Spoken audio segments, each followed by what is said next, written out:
Hello guys, আজকে আমরা বানাবো মাটনের রেসিপি। তো মাটনটা আমরা কড়াইয়ের মধ্যে তেল দিলাম, পেঁয়াজ কুচি দিলাম, কুচিটা পেঁয়াজটা অল্প ফ্রাই হতে দিলাম, লবণ দিলাম, হলুদের গুঁড়া, মরিচের গুঁড়া, এগুলো সব মশলা দিলাম, দিয়ে ফির বাটা মশলা দিলাম।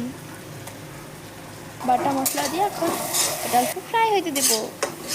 ফ্রাই হইলো, ফির পানি দিয়ে একটু কষামো। এটা পানি দিয়ে কষাইলাম, কতটা হলুদ দিলাম, ফির মটন দিলাম। মটন ফির এখন কষানো, অল্প মটন কষানো। মটনটা কষাইতে কষাইতে 10 মিনিট কষাবো। আলুটা এখন আলুটা বলেছিলাম, আমি আলুটা দেবো। আলু দিলাম, আলু দিয়ে এখন কষামো, এটা ফ্রাই করবো অল্প। তারপর পানি দেবো, পানি দিয়ে অল্প কষানো। এটা তো হইতে থাকবো। এখন আপনার সাথে অল্প ডিসকাস করি। লাইক করে দিও, শেয়ার করে দিও যদি ভালোবাসো, সাবস্ক্রাইবও করে দিও। জিরা গরম মশলা দিলাম। এখন গরম মশলা দিয়ে এই যে মাটনের রেসিপি तैयार। Thank you so much for watching video. Like share and comment जरूर करना।